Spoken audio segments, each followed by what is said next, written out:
Friends இன்னைக்கு மௌலியினுடைய shortcut தான் பார்க்க போகிறோம். ஸோ வந்துட்டு என்ன அப்படின்னு பார்த்தீங்கன்னா வந்து மாநிலங்களுடைய மாவட்டங்கள் பிரிக்கப்பட்டது அதோடைய அதிகாரிகள். மகாம் தராஸ் அப்படின்னா வந்துட்டு அதிகாரிகள் முதன்மையானவர். மகாம் தராஸ்னா மகானா பெரியவங்க. ஸோ வந்து அதிகாரிகள் முதன்மையானவர். ஸோ பெரியவங்கன்னா முதன்மையானவர். அமர்த்தியா அப்படின்னா அரசு செயலர். அரசு வேலையும் கிடைச்சோடனே நாங்கள் வந்து அமர்த்திடுவாங்க சேரில். ஓகேவா? அமர்த்தியா அரசு செயலர். சன்னிதாதா அப்படின்றது தலைமை கருவூலம். ஸோ தாத்தா தான் கருவூலம் ட்ரெஷரிஸ் கருவூலம் வந்து நிறைய வச்சிருப்பாங்க அந்த காலத்தில் சேர்த்து. சாமகர்த்தா அப்படின்னா வந்து என்னன்னா சம்பாதிக்கிறவங்க. சம்பாதிக்கிறவங்க வந்து வருவாய் வந்து துறை கட்டுவாங்க, டாக்ஸ் கட்டுவாங்க. துர்க்கபாலா அப்படின்னா கோட்டை. துர்காவுக்கு வந்து ஒரு கோட்டை கட்டுறாங்க. நெக்ஸ்ட் அந்தபாலான எல்லை பிறப்பகுதி. அந்த சைடு வந்து ஒரு எல்லை இருந்து நான் பார்த்தேன். அகஸ்பட்டாஸ் அப்படின்னா தலைமை தணிக்கை அதிகாரி. ஆகஸ்ட் மாதம் துணிக்கை தனின்ற பார்த்தீங்கன்னா துணிக்கை அப்படின்ற துணிக்கடை நான் வச்சுக்கோங்க. ஆகஸ்ட் மாதம் துணி எடுக்க போவோம்.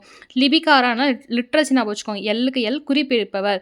நெக்ஸ்ட் வந்து பிரதிவேதிகா. வேதிகான்னு ஒரு ஆக்ட்ரஸ் இருக்காங்க. அவங்க வந்துட்டு நடிக்க மட்டும் செய்ய மாட்டாங்க, செய்தியும் வாசிப்பாங்க. ஓகேங்களா? நியூஸ் ரீடரும் பண்ணுவாங்க. பிரதேசிக்கான பிரதேசங்கள்னு சொல்லுவோம். ஆந்திர பிரதேசம் அப்படின்னு சொல்கிறோம் பார்த்தீங்களா? ஸோ பிரதேசங்கள் மாவட்ட ஆட்சியாளர். ஓகேங்க. Thank you husbands. அடுத்த வீடியோவில் சந்திப்பேன். பாய் பாய்.